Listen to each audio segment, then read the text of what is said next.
Hola Bruno, encantado de saludarte. Buenos días, Rafael, igualmente. ¿Cómo estás? Pues muy bien, trabajando ante la presentación inminente del libro, pues ultimando detalles ahí Sí, en la batalla. ya estás en la batalla, ¿no? Porque sí, Sí. has publicado recientemente Lidera y Vive con la editorial Sirigo.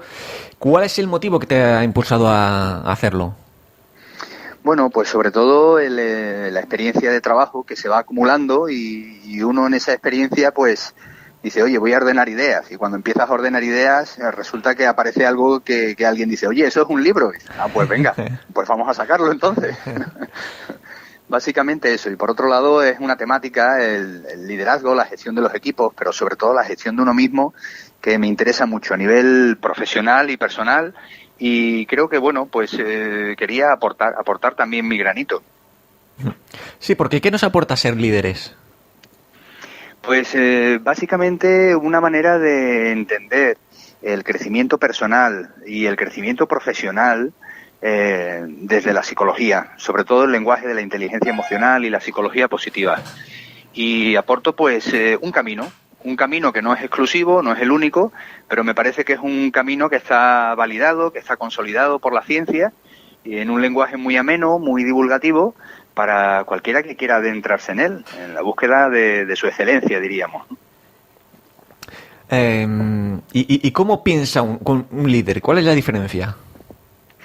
Pues básicamente el líder piensa que tiene que hacer lo que tiene que hacer y busca recursos tanto dentro como fuera. El líder se mueve, o quien ejerce el liderazgo, se mueve en un espacio de incertidumbre, de necesidad, de desafío, y por ahí pasamos todos, tarde o temprano, Sí, sí, sí. tanto en el mundo profesional como personal, eso es indudable. Pero no siempre podemos caer o somos conscientes de que estamos ejerciendo un liderazgo, ¿no? Al buscar recursos, al poner en consenso diferentes partes, al intentar dar lo mejor de nosotros mismos, al motivarnos y gestionarnos para superar eso que nos está amenazando, nos está restando energía, nos obstaculiza conseguir nuestros proyectos, ¿no? Y básicamente es una condición que viene con el propio ser humano. De hecho, pienso que la evolución nuestra no hubiera sido posible si no hubiéramos estado ejerciendo por ensayo y error y aprendiendo de ello el liderazgo, ¿no? A lo largo de toda nuestra evolución. ¿Y tú por qué piensas que en la mayoría de empresas hay mucho jefe pero poco líder? Bueno, posiblemente es la herencia que todavía seguimos Arrastramos teniéndola ahí una muy herencia, ¿no? claro, exactamente, desde la época de la última revolución industrial, ¿no? En donde los sistemas, las estructuras de las empresas, sobre todo, son muy verticales. El liderazgo viene, sobre todo, designado desde arriba. Por un rol, por una función, tú eres el jefe y tú has de hacer esto. Y no siempre se designa a la persona que puede ejercer un liderazgo inspirador, servicial, positivo en sus equipos y personas. De ahí lo de diferenciar entre el jefe y el líder, que muchas veces suele ser un compañero de trabajo que sencillamente por su manera de hacer, de estar, de resolver, pues emerge solo su liderazgo sin que nadie lo señale. Eso Pero es. todos lo reconocemos alrededor. Sí, yo recuerdo cuando era pequeño, iba en pandilla, siempre había un niño, incluso dos, que destacaba por encima del grupo. ¿El liderazgo tiene algo también de talento innato? Pues sí, posiblemente. Seguramente hay una parte de esa evolución que llevamos inserta en la genética que favorece el que aparezcan una serie de talentos que tienen que ver con la gestión de uno mismo, con el saber motivar a otros y señalar en ellos lo que permite avanzar, crecer y construir. Y esto siempre es atractivo. Siempre nos arrimamos y nos motivan más aquellas personas que con las que sentimos que crecemos, nos sentimos una parte del todo, que con aquellas que solamente se encargan de señalar lo que falla o lo que no está, ¿no? Que resulta al final muy frustrante convivir con ellas. Sí. Hablas de la gestión emocional. ¿Cuánto influye la inteligencia emocional a la hora pues eso, de desarrollarse como líder? Pues es el motor. De hecho, no hay acción, no hay decisión importante que esté detrás de un ejercicio de liderazgo que primero no pase por el tamiz de las emociones, son el auténtico motor que nos motivan a seguir adelante o no. Por inercia, por necesidad de la propia mente, porque yo, digamos, me justifico, puedo embarcarme en proyectos, en decisiones, durante un tiempo, pero si no se ven alimentadas con esa pasión, con ese motor que tiene la emoción, que no siempre es agradable, a veces puede ser muy desagradable, como es el miedo, difícilmente llegará a buen puerto cualquier iniciativa que tome. Por tanto, entender las claves de la inteligencia emocional como atributos propios del ser humano que se pueden desarrollar, a diferencia del coeficiente intelectual o la propia personalidad, que están como muy fijas, sin entender la inteligencia emocional, decía, es difícil ser consciente del liderazgo que ejercemos y de cómo podemos mejorarlo. ¿Y una persona tímida o introvertida puede llegar a convertirse en líder? Me encanta esa pregunta, me encanta porque, fíjate, estaba pensando, de hecho, tal como la estabas haciendo, en una figura de fútbol que, bueno, a unos les gustará más y a otros menos, pero no ha dejado de ser una figura, Zinedine Zidane, que está ahora muy de moda por su papel de entrenador sí. Y tal, y él en una de sus biografías, en una cuestión que le planteaban dónde radicaba el germen de su éxito, y él decía, pues yo creo que una de las claves de mi éxito precisamente ha estado en mi timidez, en que siempre he sido una persona que ha estado en segundo lugar y aprendía de otros, me dejaba modelar por otros, de manera que cuando me tocaba a mí resolver o poner en marcha la acción oportuna, ya tenía una idea, ya tenía un mapa de por dónde andar. Fíjate, cómo alguien que a priori podíamos pensar que tenía menos ventajas, pues ha sabido utilizar esas características para labrar su propio camino y recorrerlo. Y bueno, si eso no es un ejercicio de liderazgo, pues tú me dirás. Sí, no, porque parece que ese tipo de timidez, pues, bueno, sirve para unir grupos, ¿no? Como no sí. No está el típico líder que impone sus reglas y tal. Efectivamente, que es como un liderazgo mucho más conciliador, ¿no? Mucho más cohesionador. Más democrático, ¿no? Exactamente, más democrático, esa es la palabra, ¿no? Quizás frente a ese otro tipo de líder, pues que impone, más dictatorial, mucho más, en fin, más temido que respetado, diría incluso, ¿no? Y en uno de los capítulos hablas extensamente del liderazgo femenino. ¿Cuáles son las diferencias y similitudes entre ambos sexos? Las características de la mujer como tal, como una persona que socialmente se ha construido, son complementarias con las del propio hombre. El liderazgo del hombre quizás ha alcanzado su cenit en este último siglo XX y ha demostrado sus bondades pero también sus carencias, y es el momento también de abrir un espacio para que la mujer, con su manera de ver, de entender, de hacer las cosas, que es diferente en muchos aspectos, pues pueda también aportar su granito. Y en este sentido, la mujer, su propio cerebro, es decir, es una cuestión ya de tipo biológico y genético, pero también ambiental, porque ha sido educada así, ha desarrollado competencias muy importantes de la inteligencia emocional, que le permiten pues tolerar de una manera distinta las situaciones de estrés, en la toma de decisiones, al trabajar con equipos suelen ser fenomenales cohesionadoras frente a la adversidad y los obstáculos. Entonces, en el mundo de la empresa, y no solo en el mundo de la empresa, sino en el mundo de la vida, seguro que todos tenemos mujeres líderes en nuestra vida, seguro. La mayoría. La mayoría, ¿verdad? Sí. Encontramos que su aportación al mundo de la empresa puede ser importantísima para dar una nueva visión a la manera de hacer las cosas y de estar.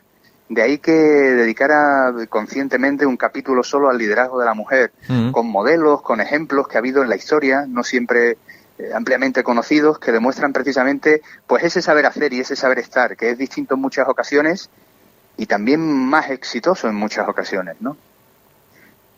¿Cuáles son los obstáculos que debe superar una mujer para ser líder? Pues sobre todo, en primer lugar, las primeras batallas posiblemente estén en su interior, que tienen que ver con sus mensajes, con sus temores, con la inseguridad que en ocasiones experimenta ante quizás la necesidad o la expectativa primero de recibir permiso del exterior, de que dé un paso adelante y asuma las riendas.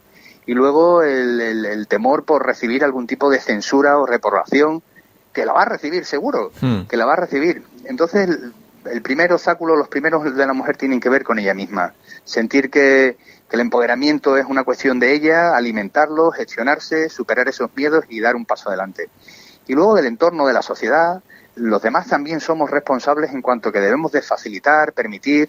También debemos reforzar las iniciativas que las mujeres de nuestro alrededor vemos, precisamente al dar pasos adelante y asumir el liderazgo en diversas circunstancias vitales y sobre todo profesionales. Yo creo que esa suma, las cuestiones que la mujer en sí misma ha de superar, vencer y crecer, y las de su entorno, pues le llevan precisamente a que tome parte y esté en el espacio que socialmente le corresponde de siempre y no siempre ha tenido. Antes hemos hablado del liderazgo de Zidane completamente contrapuesto al de Donald Trump, ¿no? ¿Cuántos tipos de liderazgo reconocibles hay de estos que dices, puedo un poquito de aquí, un poquito de acá? Pues la verdad que hay, según los estudiosos del tema, podemos encontrar varios tipos de liderazgo. Concretamente, quizás desde la inteligencia emocional se distinguen básicamente 6 modelos de liderazgo, ¿no? Que van desde los más visionarios, democráticos, que inspiran a otras personas a sacar lo mejor de sí mismos en pos de objetivos comunes, hasta los liderazgos quizás más tradicionales, ¿no? Más de tipo autoritario o timonel, ¿no? Que eran liderazgos que ejercían el poder desde el conocimiento, el convencimiento, y arrastraban al resto más quizás por la fuerza que por otras cuestiones, ¿no? Liderazgos que en ocasiones son muy necesarios, sobre todo cuando hay que tomar decisiones drásticas, inmediatas, y quizás estamos un poco desarbolados por las circunstancias o superados, ¿no? Pero que en el medio plazo y en el largo plazo, pues suelen ser dañinos, ¿no? Y la inteligencia emocional se mueve ahí, en ese abanico amplio, ¿no? Desde el más restrictivo y autoritario al más visionario, inspirador y motivador, ¿no? De todas maneras, parece como que el liderazgo deportivo siempre tiene como mejor prensa que el liderazgo político, ¿no? Sí que es verdad. También es verdad que a través del deporte, la mayoría de las ocasiones, pues bueno, es verdad que a veces vivimos con tristeza y frustración lo que nuestros deportistas o equipos experimentan, ¿no? Pero también vivimos muchas alegrías y parece que de la política no nos llegue más que malas vibraciones. Es verdad que quizás en el deporte encontramos más similitud, más identificación con esas personas, con esos equipos que vienen muchas veces de espacios culturales, sociales, pues como en el que hemos podido crecer y desarrollarnos nosotros, ¿no? Y de repente descubrimos en esa persona cómo con perseverancia, con su dosis de talento, con su esfuerzo diario, pues ha conseguido posicionarse en un espacio del éxito, en este caso deportivo, que es admirable y es inspirador. Y eso, bueno, pues eso crea una vibración y un clima emocional muy positivo. Y en la política últimamente eso no pasa, la verdad. Con lo cual es más fácil centrarnos en los éxitos y liderazgos que vemos en el deporte que no en los políticos, ¿no? Quizás. Sí, parece como que vamos viendo el currículum día a día del deportista, de lo que va consiguiendo, y en cambio el político aparece, ¡pum!, como una seta. Efectivamente aparece, y como en general se mueven en discursos muy de vamos a decir, permítanme la expresión, de máster, ¿no? Es decir, sí. yo lo sé todo, yo sé dónde hay que... Y de círculos de poder y... Exactamente, y en círculos de poder, pues a la mayoría del personal se nos quedan un poco lejos, ¿no? Como diciendo, leche, pero esta persona no está en mi día a día para saber cómo me tengo que enfrentar yo a mis circunstancias, y lo que dice no es tan fácil nunca. Mientras que en el deportista pues solemos ver a eso, pues a una persona de toda la vida, familiar, de barrio en muchas ocasiones, pues eso, peleando, pum, y le llega el premio. Indudablemente también los hay talentosos, ¿no? Estaba pensando ahora en Messi, se ha peleado mucho y ha trabajado mucho, pero además es que el tipo tiene talento, oye, bueno. Sí. Y tanto vemos el vídeo de cuando tenía 4 o 5 años y ya, vamos, era un fenómeno. Efectivamente, ya te quedas asombrado, ¿no? Dices, bueno, despuntaba ya siendo un renacuajo, ya despuntaba. Hay una parte del libro que me ha gustado mucho porque nos hablas de las neurotonterías. Oye, explícanos qué son. Bueno, pues neurotontería es un término que cada vez empieza a tener más presencia en nuestro entorno, precisamente porque a raíz de la década del estudio del cerebro, que fue la década que fue del año 90 al 2000, que a nivel internacional se invirtió mucho tiempo y esfuerzo económico en la investigación para conocer el funcionamiento del cerebro, se recogió muchísimo conocimiento y mucho de ese conocimiento traspasó el espacio de lo científico para llegar pues a nuestro mundo y entrar en otros ámbitos. La economía, la publicidad, el mundo de las empresas y las organizaciones, de manera que han proliferado muchos mensajes en torno al funcionamiento del cerebro y sus posibilidades, que en muchas ocasiones son verdades a medias. Y persiguen, bueno, pues la finalidad, sobre todo, de alguna manera, prestigiar al que vende esos mensajes o los productos que hay detrás de esos mensajes, sin realmente tener la evidencia que lo sustente. Entonces, con Neurotonterías quería reflejar una serie de ideas erróneas, mitos, en torno al funcionamiento del cerebro, que se están divulgando como verdades absolutas y que la propia ciencia reconoce una y otra vez que de verdad absoluta no tiene nada. Y a veces pues induce a error, ¿no? A quien los escucha o termina creyéndoselos, ¿no? Claro, separar el grano de la paja, ¿no? Que se suele decir. Claro, efectivamente, ¿no? Entonces, oiga, todo lo que lleve el prefijo neuro delante no necesariamente es algo evidenciado por la ciencia, no necesariamente es algo riguroso y no necesariamente es algo de lo que usted se tiene que fiar. Porque parece que se utiliza ese término ya de una manera pues amplia, ¿no? Neuro lo que sea, y lo que sea pues de repente adquiere prestigio porque se le añade la palabra neuro y se dan pues alguna que otra explicación de corte científico, neurológico o neuropsicológico y ¡puf! De repente ya no hay ningún tipo de duda sobre eso. Claro, hay un abuso, ¿no?, de la palabra. Efectivamente. Y para esas personas que están ahora en casa y que dicen, oye, pues yo quiero ser líder, ¿qué trucos o consejos les puedes dar para entrar de lleno en el proceso de ser líder? Pues sobre todo creo que hay varios caminos. Uno de ellos es reconocer a su alrededor aquellas personas que en el pasado o en el presente, reales o ficticias, porque a veces son mentores imaginarios o personajes de literatura o del cine, que nos han resultado inspiradores por su manera de enfocar las circunstancias, por su manera de relacionarse, de hacer las cosas. Por tanto, primero reconocer el liderazgo, para reconocer qué elementos de ese liderazgo a mí me resultan inspiradores y yo puedo buscar en mí y también ponerlos en marcha. En segundo lugar, conocerse profundamente. ¿Quién soy yo? ¿Cuáles son mis recursos, mis necesidades, mis valores? ¿Estoy alineado, estoy en línea con los objetivos que tengo de vida? Con esos recursos, necesidades y valores, ¿puedo conectar con mis objetivos? Es decir, asumir las riendas de mi vida y sentir por ello plenitud. Ese sería el liderazgo personal. Y luego llevarlo a la faceta profesional también. ¿En qué medida puedo mejorar y hacer mejor a los que están a mi alrededor? Tal vez mejorando mis habilidades de comunicación o de negociación o mi capacidad para sintonizar con las necesidades de mi entorno y ¿por qué no?, poner sobre la mesa recursos o propuestas que ayuden a la evolución de los demás. Ahí estamos dentro del campo del liderazgo, sin necesidad de tener un título, sin necesidad de tener un cargo político o de otra índole. Claro. Si no me equivoco, el Lidera y Vive es tu cuarto libro. Sí. ¿Qué proyectos más tienes ahí ahora mismo en los que estás trabajando? Pues además de seguir profundizando en el tema del liderazgo, me interesa mucho, como comentabas antes, el liderazgo femenino. Supongo que por ahí seguiré profundizando porque es el liderazgo que viene y me interesa mucho entenderlo, estudiarlo, trabajarlo y ayudar a personas, mujeres también, a destaparlo. Y por ahí seguirá, supongo, mi estudio y mi trabajo, el tema de trabajar con personas, con equipos, construyendo mejores caminos más eficaces para que sean pues mucho más resilientes, mucho más empáticas con sus necesidades y su entorno, y sobre todo, bueno, pues reconocer que el tiempito que estamos aquí, que es muy reducido, pues oye, que lo vivamos con sentido y con plenitud, ¿no? Tú eres de Sevilla, ¿no?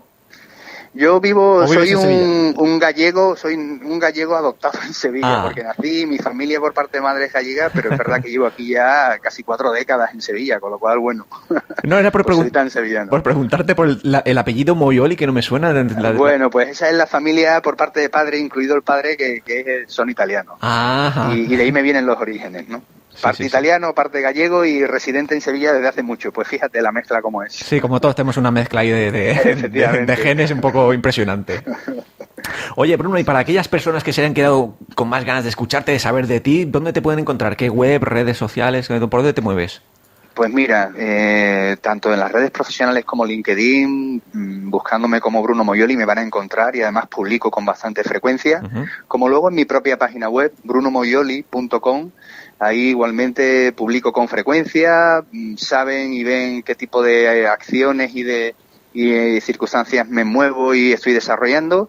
Y bueno, y luego en las propias redes pues más lúdicas, digamos, ¿no? Como Facebook o Twitter, donde también tengo perfil, y como Bruno Moyoli igualmente me pueden encontrar y contactar si lo desean.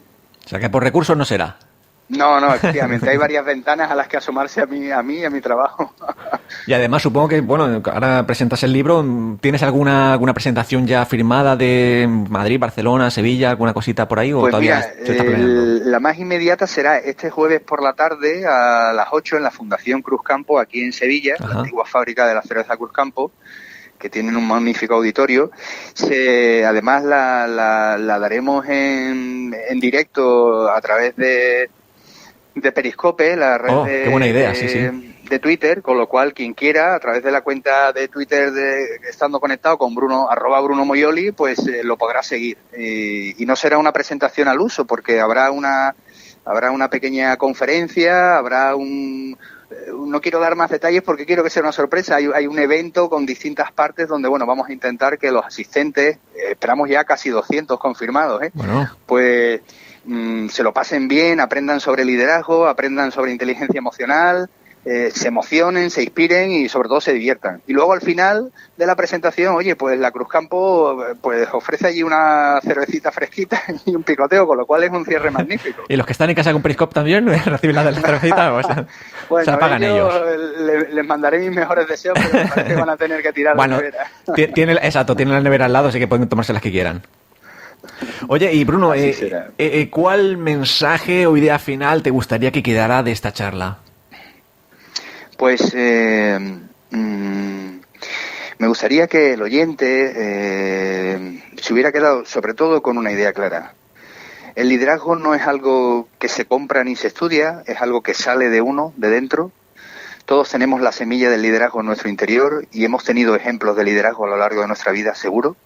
Entonces el mensaje sería: permítete vivir una vida plena, para ello destapa tu excelencia personal.